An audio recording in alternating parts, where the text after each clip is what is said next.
నమస్తే, welcome to our channel. నేను ఆదిత్య. కరకట్ట విషయంలో ఈ స్లీపర్ సెల్స్ ఎవరైతే ఉన్నారో వీళ్ళని ఉద్దేశించి ఇప్పుడు అక్కడైతే పెట్రోలింగ్ అనేది ఇంకా కాస్త ఎక్కువగా పెంచారని చెప్పొచ్చు. మరి కాలువలు తెంపే విషయం అవ్వచ్చు, లేకపోతే ఇంకా ఏదైనా అవ్వచ్చు. మరి ఈ అంశాలన్నిటి గురించి మాట్లాడడానికి ప్రస్తుతానికి మనతో పాటు స్టూడియోలో ఉన్నారు ప్రముఖ political analyst and senior journalist CS Rao గారు. సో సార్ని అడిగి మరిన్ని విషయాలు తెలుసుకుందాం. సార్ నమస్కారం. సార్ నమస్తే సార్. కరకట్ట విషయంలో పెట్రోలింగ్ అనేది చాలా ఎక్కువగా పెంచారని తెలుస్తుంది. అసలు ఎందుకు సార్ అంత ఫోకస్డ్గా అంత పెంచాల్సిన అవసరం ఏంటి? ఇప్పుడు అక్కడ జరుగుతున్నటువంటి పరిణామాలు వాటన్నింటికైనా గమనిస్తే కనుక చంద్రబాబు నాయుడు కష్టపడుతున్నారు, అభివృద్ధి దిశగా ఆంధ్రప్రదేశ్ని తీసుకెళ్లాలని ప్రయత్నం చేస్తున్నారు. ఇవన్నీ వాస్తవం, కళ్ళకు కట్టినట్టు కనిపిస్తున్నాయి. అట్ ద సేమ్ టైం అక్కడ జరుగుతుంది ఏంటంటే ప్రత్యర్థుల నుంచి కొన్ని అదృశ్య శక్తులు పనిచేస్తున్నాయి, స్లీపర్ సెల్స్ పనిచేస్తున్నాయి అనేది చంద్రబాబు నాయుడు దగ్గర ఉన్నటువంటి ఇన్ఫర్మేషన్. సో కరకట్టని పగలగొడతారేమో అనేటువంటిది ఒక అనుమానం ఉంది. అలాగే విజయవాడ, గుంటూరు చుట్టుపక్కల ఉండేటువంటి ఆ పరిసర ప్రాంతాల్లో ఉండేటువంటి చెరువుల యొక్క గట్లు పగలగొడతారేమో అనేటువంటి ఒక సమాచారం ఉంది. కొంతమంది అదృశ్య శక్తులు, కొంతమంది స్లీపర్ సెల్స్ అనుకో, ఎవరన్నా అనుకో. దానికి కారణం ఏంటంటే బోట్లు కొట్టుకొని వచ్చినాయి కృష్ణానదిలో. కృష్ణానదిలో బోట్లు ఎందుకు కొట్టుకొని వచ్చినాయి? ఎవరో దాని ప్రయోగం చేస్తేనే కదా. ఇప్పుడు కృష్ణానదిలో బోట్లు వచ్చి అక్కడ ఉండేటువంటి వాటిని గుద్దుకోవడంతో అక్కడ డ్యామేజ్ అయింది కదా, బ్యారేజ్కి సంబంధించి. దానికి సంబంధించి రిపేర్లు చేస్తున్నారు. ఇదొకటి. రెండు ఏంటంటే కరకట్ట కనుక ఒకవేళ పొరపాటున అది కనుక పగిలిపోతే, గండి పడితే టోటల్ అమరావతి నీటిమయం అయ్యేటువంటి అవకాశం ఉంది. సో అలాంటి ప్రయత్నాలు ఏమైనా చేస్తున్నారా అనేటువంటి ఉద్దేశంతో పెట్రోలింగ్ పెట్టారు. 24 hours పెట్రోలింగ్ పెట్టారు. పెట్రోలింగ్ పెట్టడంతో పాటు ఏ విధంగా ఎతుకుతున్నారంటే అక్కడ ఇప్పుడు మనం కరకట్టలు తెగ్గొట్టాలన్నా, లేదంటే చెరువుల గట్టులు తెగ్గొట్టాలన్నా కొన్ని బ్లాస్టింగ్ వస్తువులు పెట్టాలి, అంతే కదా. సో ఆ బ్లాస్టింగ్ వస్తువులు ఉన్నాయా అనేది తెలుసుకోవాలంటే ఏం చేస్తారు? గూమింగ్ చేస్తారు. గూమింగ్ అంటే ఏంటి? ఈ మామూలుగా మనం ఏదైనా ప్రైమ్ మినిస్టర్, చీఫ్ మినిస్టర్ వచ్చినప్పుడు పోలీసులు మొత్తం చెక్ చేస్తుంటారు ఎక్కడెక్కడ ఏమున్నాయి అనేది. బాంబులు ఏమైనా ఎక్కడైనా పెట్టారా, మందు పాత్రలు ఏమైనా పెట్టారా అని చెక్ చేస్తూ ఉంటారు పోలీసులు. దానికి సంబంధించి సపరేట్ అయిన బాంబ్ స్క్వాడ్ కూడా ఉంటుంది. సో ఆ బాంబ్ స్క్వాడ్ పనిచేస్తుంటుంది. సో ఇలా నిఘా పెట్రోలింగ్ 24 hours పెట్రోలింగ్ పెట్టారు, లస్కర్స్ని పెంచారు.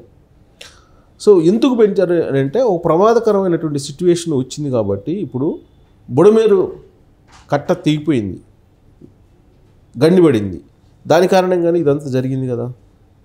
సో అసలు అది ఎందుకు గండిపడింది అనే దాని మీద కొంచెం డెప్త్కి వెళ్తే కనుక అక్కడ ఉండేటువంటి వాళ్ళు కొంతమంది ఆక్రమణదారులు, బుడమేరు కాలువను ఆక్రమించుకున్నటువంటి వాళ్ళు కొంతమంది అక్కడ చేపల చెరువులు వేసుకున్నారు. ఆ చేపల చెరువుల్లో ఉండేటువంటి వాళ్ళు, ఆ చేపల చెరువులు వేసుకున్నటువంటి వాళ్ళు వైఎస్ఆర్ కాంగ్రెస్ పార్టీకి సంబంధించినటువంటి వాళ్ళు ఎక్కువ మంది ఉన్నారు. సో ఆ చేపల చెరువుల్లోకి వరద నీరు రాకుండా వాళ్ళే గండి కొట్టి ఓళ్లను ముంచేశారు, గ్రామాలను ముంచేశారు అనేది ఇంకొక ఇన్ఫర్మేషన్ కూడా ఉంది. అంటే ఎన్ని రకాల కుట్రలు ఉన్నాయి దీని వెనక అనేది రకరకాల ఇన్ఫర్మేషన్ వస్తూ ఉంది. దాని మీద ఇంటెలిజెన్స్ కూడా పనిచేస్తుంటుంది. జనరల్గా రాష్ట్ర ఇంటెలిజెన్స్ ఎక్కడ ఏం జరుగుతుంది అనేది అబ్జర్వ్ చేస్తూ ఉంటుంది కదా. ఆ అబ్జర్వ్ చేసి ఇచ్చిన ఇన్ఫర్మేషన్ ప్రకారమే ఆంధ్రప్రదేశ్ ముఖ్యమంత్రి చంద్రబాబు నాయుడు ఉన్నారు. కొన్ని అనుమానాలు ఉన్నాయి, కొన్ని దుష్టశక్తులు ఉన్నాయి, కొన్ని స్లీపర్ సెల్స్ ఉన్నాయి. ఇవి ఎటువైపు నుంచి ఎటు అన్యాయం అంటే వాళ్ళు దాష్టికలు సృష్టిస్తారో దీన్ని గమనించి ఉండాలి అని చెప్పి ఆయన చెప్పడం జరిగింది.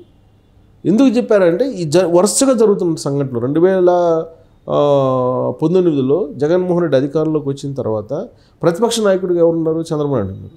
ఆయన ఎన్నికల ముందు ప్రచారానికి వెళ్తే ఏం చేశారు? తొక్కిసలాట చేశారు. ఆయన మీటింగ్కి స్లీపర్ సెల్స్ని పంపించి కందుకూరులో, గుంటూరులో జరిగిన తొక్కిసలాటలో చనిపోయారు కదా. ఎందుకు చనిపోయారనే దాని మీద తెలుగుదేశం పార్టీ సమాచారం తెలుసుకొని తేల్చింది ఏంటంటే కొంతమంది స్లీపర్ సెల్స్ని పెట్టించి తొక్కిసలాటని క్రియేట్ చేసి చనిపోయేలాగా చేశారని.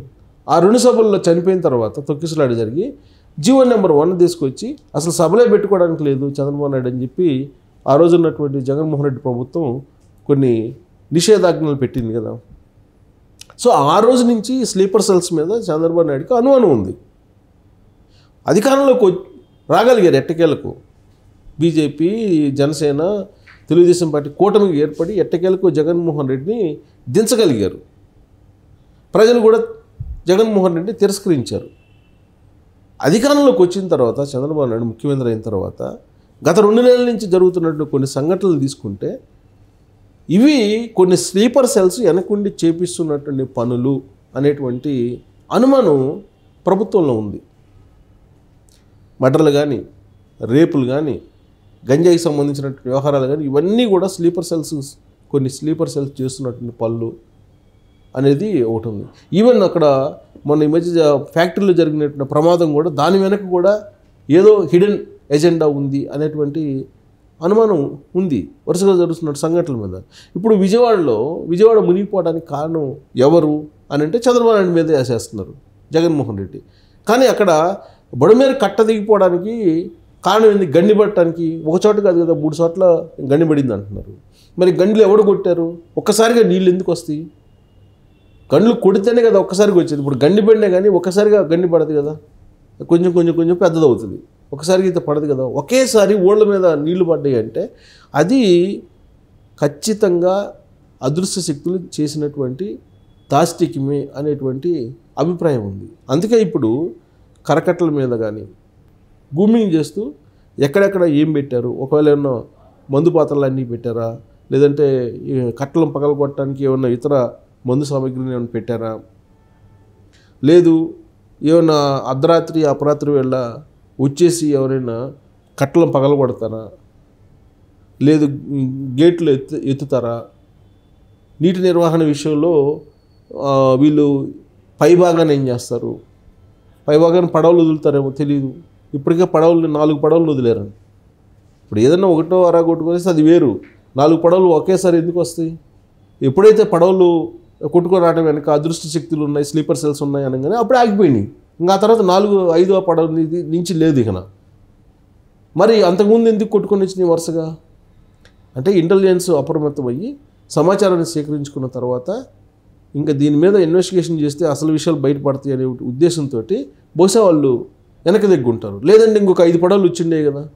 ఇప్పుడు ఆ పడవలు వచ్చి ప్రకాశం బ్యారేజ్ దగ్గర ఢీ కొడితే దానికి ఫ్లోకి అడ్డపడితే కిందకు పోకుండా ఆ వాటర్ లెవెల్ పెరిగినాయి, పైభాగం ఉండేటువంటి ఇళ్ళన్నీ మునిగిపోతాయి కదా, వరద వస్తుంది కదా, నష్టం జరుగుతుంది కదా.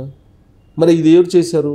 ఇలా అన్ని కోణాల నుంచి ఆలోచించి చంద్రబాబు నాయుడు ఇప్పుడు మనం క్షేత్రస్థాయిలో జరిగినటువంటి విపత్తు నుంచి సమాజాన్ని, ప్రజలను బయట పడేయటమే కాదు, పక్క నుంచి వెనక నుంచి పొడిచేటువంటి వాళ్ళను కూడా గమనించాలనే ఉద్దేశంతో మొత్తం పెట్రోలింగ్ పెట్టి 24 hours 3 షిఫ్ట్లో పెట్రోలింగ్ పెట్టి ఎక్కడెక్కడ ఏం జరుగుతుందనే దాని మీద కూడా అప్రమత్తం అయ్యారు. అప్రమత్తం అవడంతో పాటు మావోయిస్టులు వాళ్ళకి ఉన్నారు అని చెప్పి కనుక్కోవడానికి గూమింగ్ చేస్తారు చూడు, ఆ టైప్లో సెర్చ్ చేస్తున్నాను. ఎక్కడెక్కడ గండ్లు పెట్టే అవకాశం ఉందో, ఎక్కడ ఏ విధంగా చేస్తారో తెలియనటువంటి సిచ్యువేషన్లో అప్రమత్తం అయ్యి ఇప్పుడు అసలు రాకపోకలను కూడా నిషేధించారు ప్రకాశం బ్యారేజ్ దగ్గర. ఎవ్వరూ అటువైపు రావడానికి కూడా అవకాశం లేకుండా మొత్తం నిషేధం విధించి మొత్తం అప్రమత్తం చేశారు ఆంధ్రప్రదేశ్ ప్రభుత్వంలో ఉన్నట్టు చంద్రబాబు నాయుడు ముఖ్యమంత్రి. సో అదంతా ఎందుకు చేశాడంటే స్లీపర్ సెల్స్, అదృశ్య శక్తులు ఇటువైపు నుంచి ఎవరేం చేస్తారో తెలియని పరిస్థితుల్లో ఇవన్నీ చేశారు. అసలు నిన్న మొన్న అయితే కరకట్టను పేల్చేసిన ప్రమాదం ఉందనేటువంటి ఒక పెద్ద ప్రచారం జరిగింది సోషల్ మీడియాలో. కొన్ని కరకట్టను పేల్చేటువంటి ప్రమాదం కూడా లేకపోలేదు అనేటువంటి పెద్ద ప్రచారం కూడా జరిగింది. అయితే అలాంటిది ఏమి లేదు అనేది ప్రభుత్వం క్లారిటీ ఇచ్చింది. ఇస్తూనే అది తీసుకునేటువంటి జాగ్రత్తలు అది తీసుకుంటుంది.